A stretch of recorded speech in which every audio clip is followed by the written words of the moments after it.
لو رجعنا 23 مليون سنة فالإمارات اللي بنشوفها اليوم صحراء ما كانت صحراء بالمرة. الأرض وقتها كثير كانت مختلفة، وجبال الحجر اللي بنشوفها اليوم ما ظهرت فجأة، ولكنها تراكمت طبقة فوق طبقة من الرواسب عبر ملايين السنين إلى أن صارت الجبال اللي بنعرفها اليوم.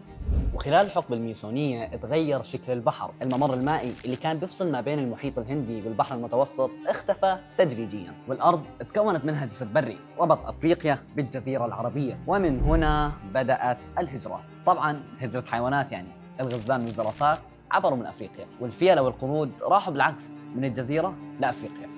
أنهار تمشي في أبو ظبي، واحد منها عرضه 100 متر عند المرفأ، بيعيش جنبه فرس نهر وتماسيح وزرافات وحتى كمان سلاحف. بيئة بتشبه أفريقيا أكثر من أفريقيا اليوم. وطبعا كل هالمعلومات من كتاب الإمارات تاريخنا للصف الثاني عشر من المنهاج الإماراتي. وهسا إحنا عرفنا معلومات عن الحقبة الميسونية. إذا أنت بتعرف أكثر شاركني بالتعليقات. صح، كان معك أبو صافي، قدم لك الصافي. سلام.